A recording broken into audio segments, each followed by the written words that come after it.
ખેડૂતોના સત્યાનાશ માટે,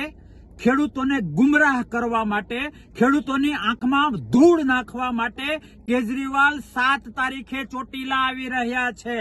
હું તમને કહેવા આવ્યો છું કે ખેડૂત હોય, ગરીબ હોય કે પીડિત હોય, એના આંસુનો સોદાગર, પોતાના સ્વાર્થ માટે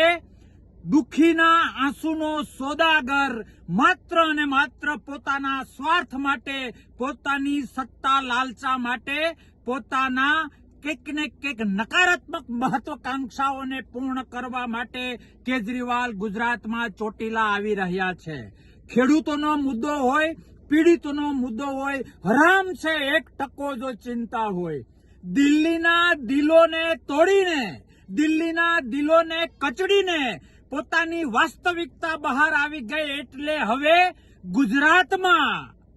દિલ્હીમાં બધું ફિનિશ થઈ ગયું એટલે ગુજરાતમાં ગાબડું પાડવાના ઉદ્દેશ સાથે માત્ર અને માત્ર પોતાના સ્વાર્થને સિદ્ધ કરવા માટે કેજરીવાલ ચોટીલા આવી રહ્યા છે। મારે એક એક ખેડૂતને અને એક એક ગુજરાતીને કહેવું છે કે સત્તાના નામે ગુજરાતનો સત્યાનાશ કરવા માટે, અરે અધર્મ બેઝ ઉપર ધર્મના કપડા પહેરીને પોતાની છાપને ચમકાવવા માટે, અરે ઈમાનદારીના કપડા પહેરીને માત્ર અને માત્ર પોતાના સ્વાર્થ એચીવ કરવા માટે મોટી મોટી કટ્ટરતાની વાતો કરીને, મોટી મોટી જરૂર પડીએ ત્યારે સનાતનનો વિરોધ કરવો, જરૂર પડે ત્યારે દાદા હનુમાનને, દાદા ભોળાનાથને યાદ કરવા, બધું જ આટી ઘૂંટી વાળું એક સિંગલ પોઈન્ટ એજન્ડા, માત્ર એક જ ઉદ્દેશ, પોતાનો સ્વાર્થ સિદ્ધ કરવો। મને પોતાને 4 વર્ષ અને 2 દિવસ આ માણસને ઓળખતા થયા। રાષ્ટ્ર માટે ક્યાંક ને ક્યાંક નકારાત્મકતા, પોતાના સ્વાર્થ માટે ગમે એટલું ખોટું બોલવું, અરે યુવાનોની જિંદગી સાથે લડતો આ માણસ, યુવાનોની જિંદગીનું, ભવિષ્યનું જે થવાનું હોય એ થાય, તાકાતવાળા માણસોનું જે થવાનું હોય એ થાય, બસ હું અને મારી સત્તા, દિલ્હીમાં જે થયું અને એને આધારે જે દિલ્હીમાં સત્તા મેળવી એ મારે કહેવાની જરૂર નથી। આવું તો ઘણું બધું અસત્ય ઢાંકવા માટે સત્યનો ડુપ્લિકેટ આશરો।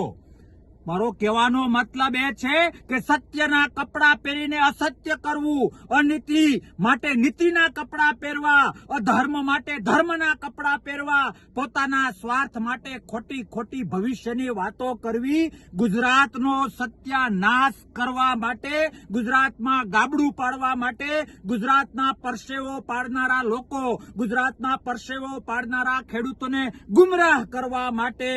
કેજરીવાલ આવી રહ્યા છે। લોકશાહી છે એટલે અમુક રીતે એને ન રોકી શકાય, પણ 4 વર્ષ અને 2 દિવસમાં આ વ્યક્તિને જે હું ઓળખ્યો છું, આ પોતાના સ્વાર્થ માટે ગરીબોના આંસુનો સોદાગર વ્યક્તિને જે મેં નજીકથી વાસ્તવિક રીતે